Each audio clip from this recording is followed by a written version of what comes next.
හෙල්ලෝ guys ඉතින් මේ ලස්සන බෝනික්කව කාටද ඕනේ ලස්සනයි නේද රෝස කැලෙන් හොරකම් කරන් ආවේ ඉතින් මේ ලස්සන බෝනික්කෙත් එක්ක මෙතන මොකද්ද වෙන්නේ ඒ ඔක්කොම විස්තර ඇතුව මම ඔයගලන්ට කියන්නම් මේ බෝනික්කිට දැන් වයස අවුරුදු 18යි ඉතින් එයාට බර්ත්ඩේ ෂූට් එකක් කරගන්න ඕනේ කියලා මට කිව්වා ඉතින් කතාව පටන් ගත්තේ මෙන්න මෙතනින් අපි උදේ 8:00 විතර ගෙදරින් පිටත් වුණා ඉතින් අපි මුලින්ම ගියේ ඔරලෝසු කනුව ගාවට. හැමෝම ගන්න ෆොටෝස් වලට වැඩිය පොඩ්ඩක් වෙනස් විදිහකට ගත්තා. ඇත්තටම මෙයාගේ ඩ්‍රෙස් එක, ඒතකොට මෙයාගේ හීල්ස් දෙක, මෙයාගේ ෆ්ලවර් බොකේ එක ඔක්කොම ටික අපි මැච් කරලා ගාන්න ගත්තේ. හරි. එක දෙයක් කියන්න. අපි මේකේ තියෙන එක ලොකේෂන් එකක්වත් කිසිම විදිහකට හිතේ ප්ලෑන් කරගෙන ගියපු එකක් නෙවෙයි. එවෙලි හිතලා, එවෙලි ගිහිල්ලා, එවෙලි ෆොටෝ එක ගැහුවේ. පොඩි කට්ටක් තිබ්බා. ඒ වුණාට ෆොටෝස් වල අවුට්පුට් එක දැක්කහම ඒක නම් මාරයි කියලා හිතුණා. මෙතන පාරේ මැද්ද ගත්ත ෂොට් එකටත් මම මාරම ආසයි.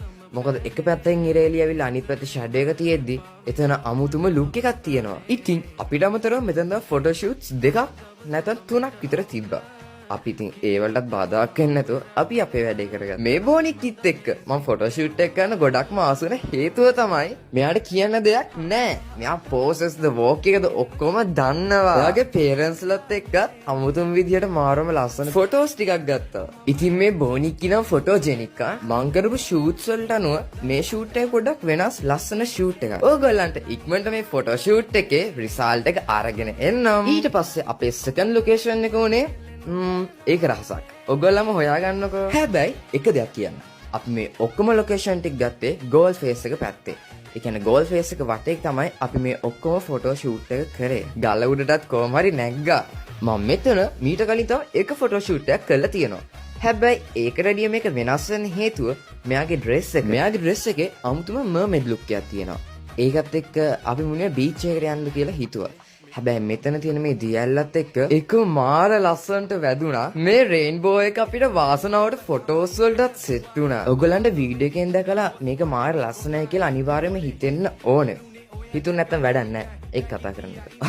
විශේෂම දේ අපි ගියේ පොයේ දවසක. ඒක නිසා තමයි පොඩ්ඩක් ෆ්‍රී වුනේ. ඊට පස්සේ අපි පොඩ්ඩක් බීච් එක පැත්තට යන්න තමයි කල්පනා කරේ. එතකොටම ගත්ත බැලුන් ටික අපි අවසනාවට මුහුද ගහගෙන ගියා. ඊට පස්සේ අපි ගෝල් ෆේස් එකේ හිටපු නිසා අපි ගෝල් ෆේස් බීච් එකටම ගියා. එතන කුණු චුට්ටක් තිබ්බා. ඒක එඩිට් එකෙන් අයින් කරගන්න පුළුවන්. තව දෙයක්. මේ ෂූට් එකේ තියෙන විශේෂත්වය තමයි අපි මේ ෆොටෝස් ගත්ත කිසිම ලොකේෂන් එකකට අපි පේ කරේ නැහැ. ඒ ඔක්කොම ෆ්‍රී. බීච් ෂූට් එකේ තිබ්බ ලොකුම අවුල තමයි මේ අවුව. අවුව මාර්ම ෂාප්. ඒ වුණාට ගේම ගැහුවා.